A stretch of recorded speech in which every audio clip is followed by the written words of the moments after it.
right. Hello. So we are here this morning with Tiara Flynn, and I am Andi Orwoll with Your Legal Doula. I'm the founder and lead counsel for that organization. And Tiara, tell us a little bit about yourself.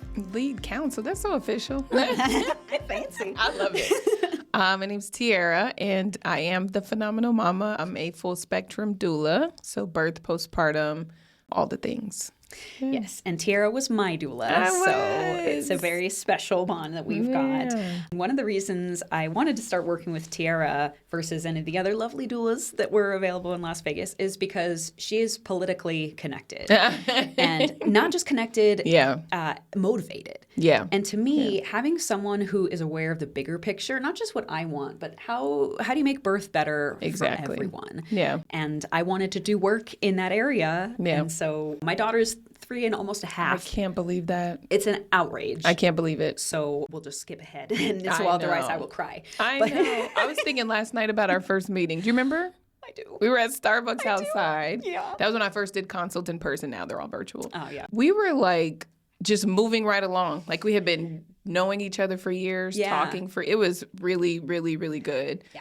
Especially in that time because I was doing so many consults and I was like, none of them are really landing. Like it was just, it was like coming out of COVID time. Well, yeah, none of us knew how to people anymore. Right. Yeah. Yeah. That's the perfect way to describe it. Yeah. I mean, it was definitely just fortuitous. And exactly. Honestly, I can't even remember now who referred you because I had a big old list and it was like, baby, you did your homework. I mean, among other things, let me tell you about my spreadsheet. You did I would kill to see that spreadsheet. You did your homework.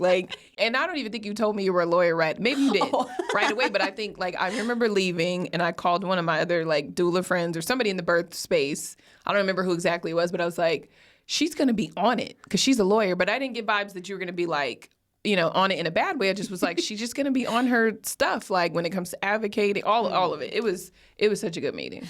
I feel like that is the perfect segue into what we're here to talk about today, which is some of the legalities of birth, of the perinatal period. There's so many topics that we could get into, but today we're specifically going to talk about stemming off the ProPublica article on court-ordered C-sections that y'all might have read. So ProPublica, the investigator Amy Yerkanian, and I'm sorry if I'm mispronouncing your name, Amy, she broke the story. Yeah. And then it's also been on national news. And and absolutely viral on social, obviously. Oh, my God. Everyone's up in arms. So I read Cherise Doyley. She is one of the women that was a victim of this process. So let's break down a little bit about what happened. So there's 2 cases occurred in Florida. Right. And so what we've got is a woman who is in active labor. So Cherise and also the other gal, they were both doulas. So right. they were I remember that. Yeah. as educated as they could be on the topic. And so what happened was while they're in labor in the hospital, the nurse comes in with a tablet, the Zoom court. The judge is in there, in his black robe and everything. Right. And Cherise's words were, "This is the craziest thing I've ever seen." If we didn't see the video, I would not believe it. I would not believe that. If we didn't see video, I would be like, this is, somebody made this up.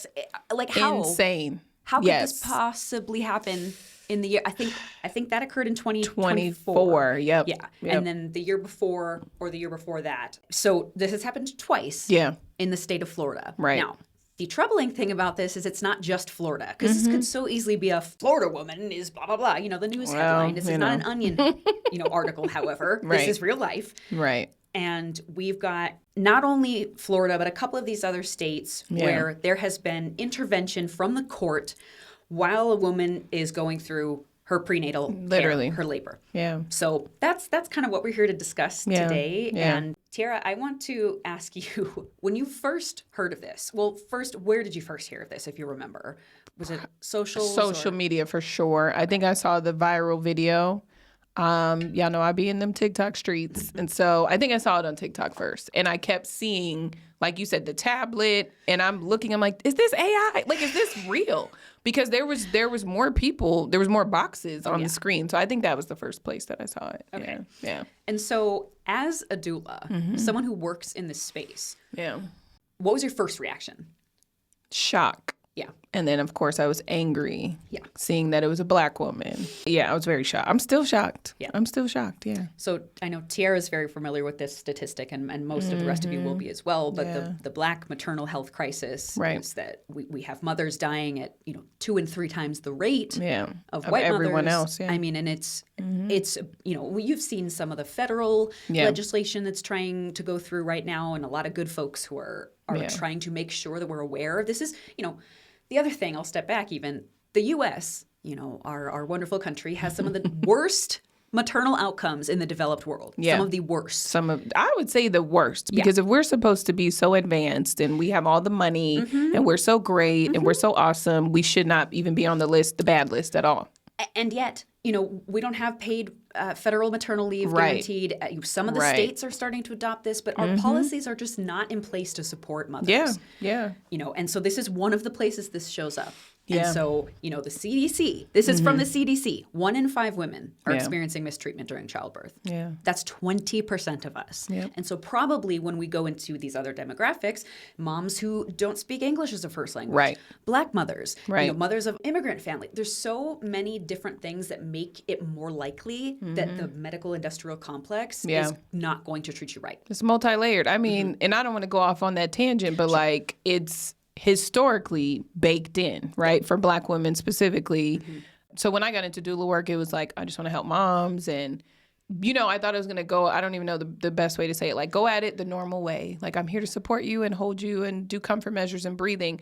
I was not thinking I was going to be doing a deep dive into history, the history of how Black women were used to perfect the C-section technique. Like it's just so... Even way before that, like going into how obstetrics came about, midwifery was the way, And then when slavery was abolished, I mean, and I know a lot of people listening or watching are going to be like, oh, do we have to go back to slavery? Like, no, we don't have to. But I mean, if you want to understand the full context. That's where, yeah. So I mean, I had to start reading things like medical apartheid, killing the Black body. Like I recommend anybody in this work, especially top down, like from obstetrics, they should be reading these things because the old saying is if we don't know where we've been, we're going to, history's going to repeat itself. If you don't mind, I will say as a lawyer, my first reaction was, how in the world does a court get jurisdiction over a woman in labor in her hospital? Yes, yeah. And so I want to talk about that because I think that a lot of us are afraid and wonder, like, could that happen to me? Yeah. And so I want to talk a little bit about the legal background of what that looks like. When we were texting about it, I really wanted you to break it down. Yeah. And I love that you were like, we have to record this conversation because people are absolutely intimidated into that just happening to them. Yes. Nobody's going to push back on you're bringing in a tablet with the, like you said, the judge in the robe. It parallels with white coat syndrome. Right. So if a doctor's coming in their white coat, whatever they say, I'm going to do. Same in the legal aspect. The judge is coming in this robe, like I'm throwing my hands up. So recently I did my own legal breakdown of court-ordered C-section, and I called it black robe syndrome. So we've got white coat syndrome, this person who is in this position of authority, they have education, they have a title, and you are this individual, who probably doesn't understand what your rights are, who hasn't read, as much as I obsessively read, exactly. But it shouldn't be on the patient. It shouldn't have to be on the, Let's talk a little bit about the baseline of what a hospital or really any care provider, what they owe you. So there is a portion of the law called bioethics. Bioethics are the way the law, morality, all these things intersect in the realm of healthcare. Okay. So the foundational principles of bioethics, the very first one is informed consent. Yeah. So whenever someone is having any kind of medical procedure, anything from, a heart transplant, chemotherapy, all the way down to you are going in outpatient. And they want to do a little outpatient procedure. It's everything, every single thing. So this includes moms getting their prenatal care. This includes moms in labor. Yeah. So this foundational principle of bioethics is that you need to understand what is happening to you. And I like that you keep saying understand. Yes. Because they're throwing information at us regularly, but they're not checking. They're not following through to see if we understand. I went to the chiropractor the other day, and it made me realize, okay, the informed consent we're getting, most of us, wherever we go, this is not a shade against chiropractors. Like, this is everyone. We sign all these forms. Yep. They're full of this fine print. They're checking the boxes. They're checking the boxes. And informed consent is not a box to be checked. That is like I said, foundational piece of what our providers owe us when we are getting care. Yeah. There's a really great acronym. I think you actually introduced me to the BRAIN I hope I did. because it's so helpful. Yeah. So benefits, B, risks, R. Alternatives. Yep. Are there other procedures we could do? Are there other techniques we could use? Are they describing those alternatives? That's where I think they fall short a lot. Like, you're not even giving me the alternatives. Oh my gosh, yes. So BRA.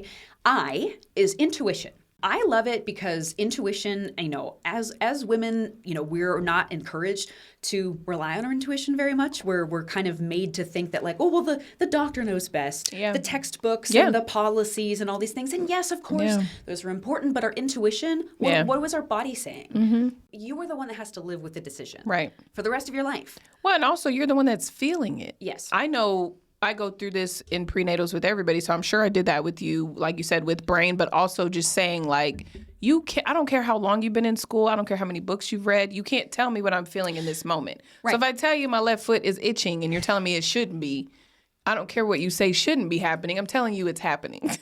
Let me take a brief aside. Exactly. To talk about, directly connecting back to the experimentation on enslaved women. Yep. And that's how OBGYN came into being is, they decided, well, the cervix doesn't have nerve endings. Right. And all these inhumane things that only now in the 21st century are we learning, oh, maybe that's not true. Right. Maybe we should give women pain relief when they get an IUD inserted. Right.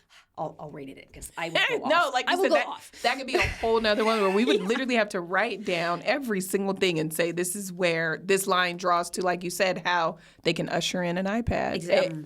It draws to that.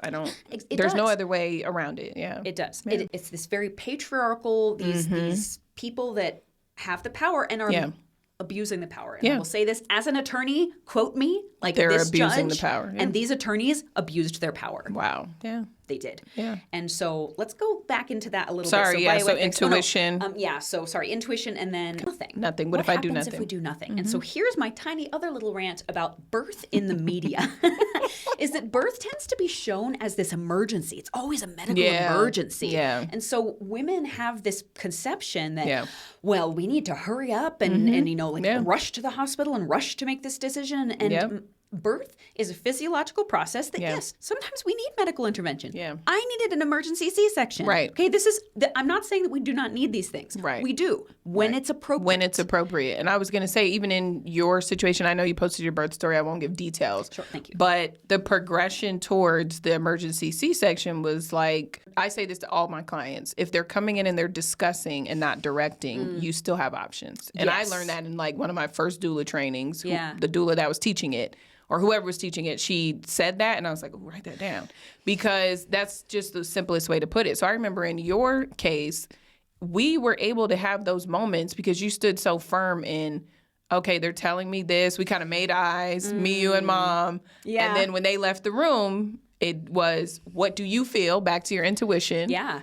What do you feel we should be doing next? Yeah. Because you're the one that's feeling it. So I love, That's where kind of the brain, the birth, the bioethics, all of that intersects with my training as an attorney. Yeah. Is I feel I was actually able to advocate for myself in a way that many of us are not equipped to do because... And don't feel empowered to. Exactly. Yeah. Well, that's it. It's all about confidence. Yeah. You have to understand that you, and this is the bioethical principle, you are a sovereign human being. Yeah. You have the right to decide what happens to your body. This is why we do not harvest organs from corpses, okay? We always have the right to determine what happens. I was like, don't get me on that tangent too about the placentas. But I got to get it. All this to say, if you feel like you have been bullied in labor or in the prenatals, by any provider, really, it is not your fault. This is the culture. It's this patriarchal top down trying to talk down to you. But what we need to understand is all of us human beings, all over the world, we have the right to informed consent. That's the principle of bioethics. And the right of refusal is the other side of that. Yeah. Is to determine, you may be recommending this, doc, but I'm not going to do it. I'm not going to do it. And then also I gave consent, but I can also take consent away. Yes. I don't know if you remember when we went through your rights, which again was so nerving for me because I was like, she's a lawyer, so she's probably like, girl. No. But that, that's one of my prenatal appointments. I got that list from the Birthrights Bar Association. They have a nice PDF. Yeah. That's listed out. So I use that with all my clients. And I'm like, even if you give consent, you could take it away. Yes. As an attorney, as an aside, I want to say, you sign a form, it makes you feel like you've signed a contract. Yes. Right? Oh, I've consented. Like you signed it in blood. Nope. Contract law and informed consent and medical ethics, those are two totally separate areas of law. Yeah, okay? see, yeah. You cannot contract away your right to your bodily autonomy. Right. Yeah. And I'm so, glad you said that. Yeah. I mean, it's important for us to understand because then it's so easy when you're in the vulnerable position where you're in labor, like Charisse was. Yeah. Let's go back to Florida. Yeah. Back to this hospital. Same hospital, by the way. It was this. I didn't realize that. It was the same one. Wow. And so I have a lot of opinions. But it's always Florida. Yeah. And it's happened elsewhere, but not everywhere elsewhere. I believe it's Illinois. There was a judge that actually rejected the proposition. There was an order made by a local judge that the court ordered C-section, and then a higher judge reversed it later on and said, no, you cannot do this. You can't do that, yeah. So, so let's talk a little bit about what actually happened in Charisse's hearing. Yeah, let's go back to... Yeah. So she is presented with this tablet when she's in labor, and a judge is on the screen, and she has to go to court while she's in labor. So right. My first reaction as attorney, again, is how? How? As an attorney and as a mom who's been through labor, like, court. I couldn't even understand the questions my husband was asking me, let alone strangers. My first reaction when I heard this was I would have thrown the laptop out the window. Yeah, same. Take me to jail. Same. I dare you. I would have thrown it. If I threw ice chips, I would have threw that laptop. Yeah. Hey, but that's okay. Well, it's not funny. We laugh, but when you're in that position, so Charisse, 2 hours. Yeah. This hearing went on. Yeah, I know. It's been quoted as between 2 and 3 hours, depending on the source you look at. But any amount of hours, that's too many hours. Any amount of minutes. This woman is having contractions. Right. And she's having to make arguments against trained attorneys. She did not have an advocate. She did not have a patient advocate. She did not have a lawyer. She did not have anybody. I know. I wanted to ask you about that today. Yeah. Like, what happened to the whole, her counsel? Like, why wasn't, when I was reading through it, I'm like, why wasn't there a pause for where's her counsel? That's a really, really good question and important for us to understand. So how did she get to court? Yeah. That is the start of the analysis. Okay. So a court, and I want everyone to understand, whatever your situation, a court doesn't automatically have the right to force you to appear. Okay. If you have been charged with a crime, then the criminal court generally takes jurisdiction over the issue. Yeah. If you're being sued, then the civil court generally takes jurisdiction over the issue. If somebody files a restraining order against you, then the court may, deal with that issue in various ways. But the court does not automatically have jurisdiction over medical patients. Right. It doesn't. Okay. Unless...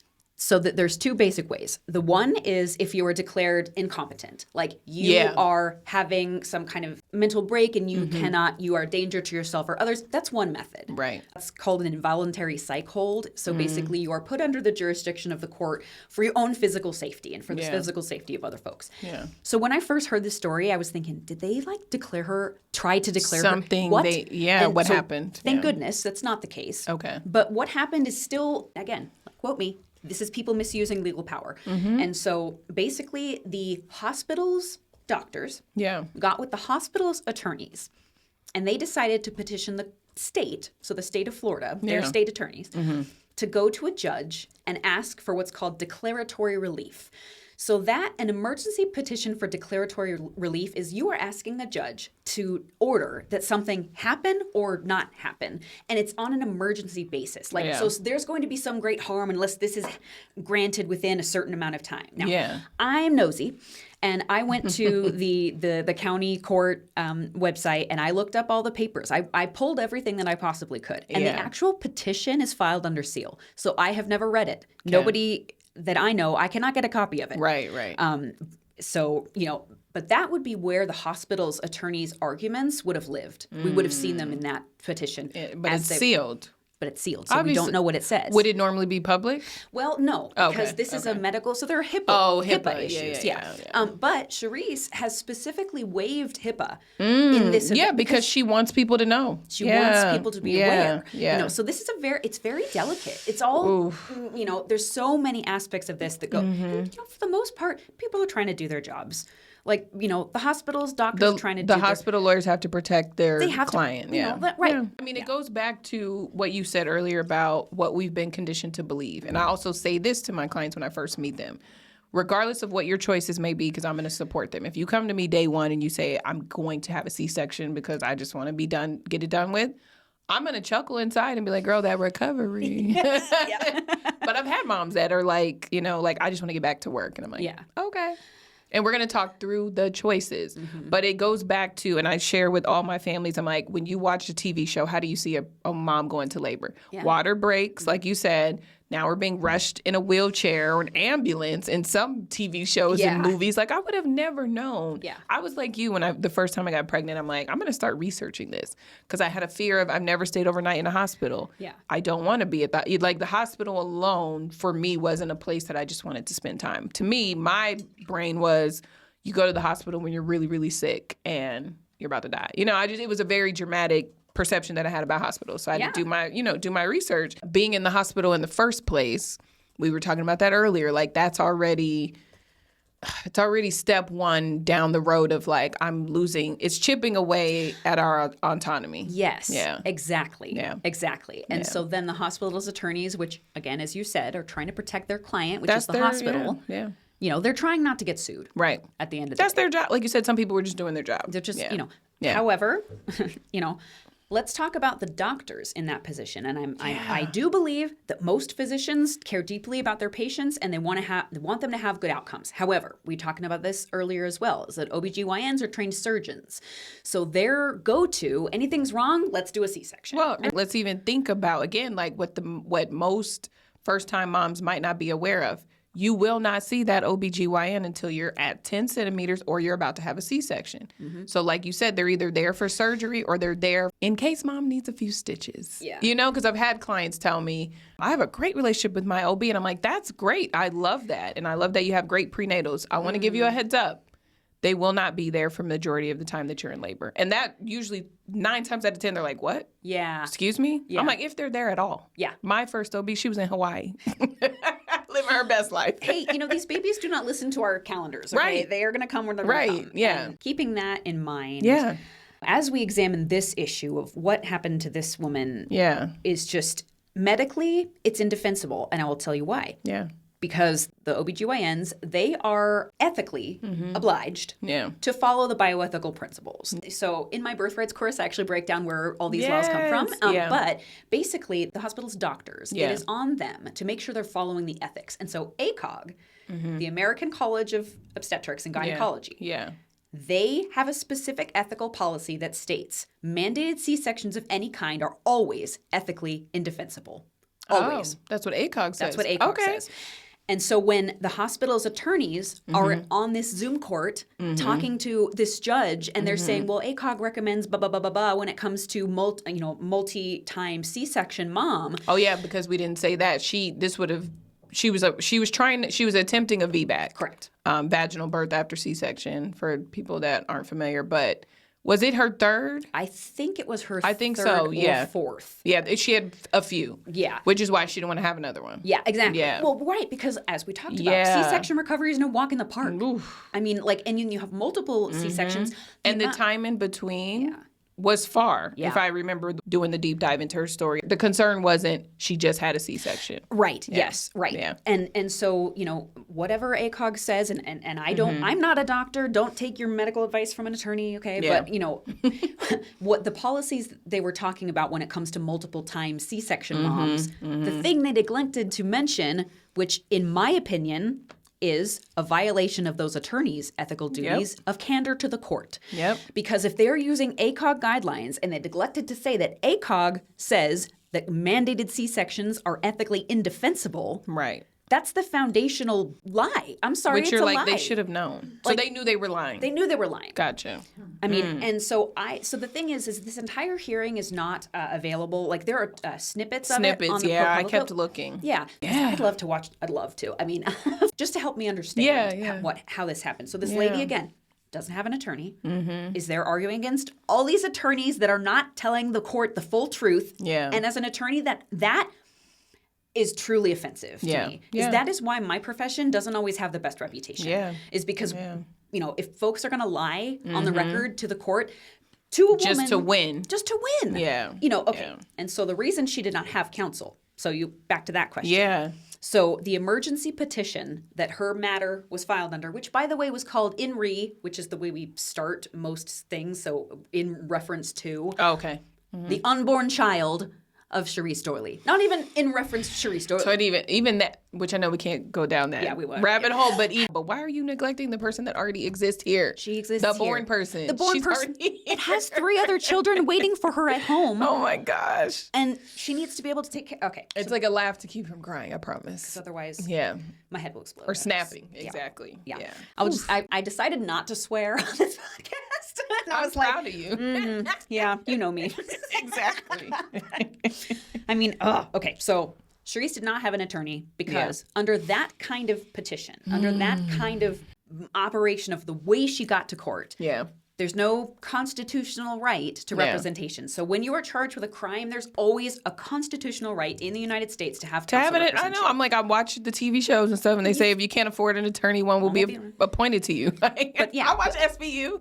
But, if you are getting sued, there's no constitutional right to have someone pay for your attorney.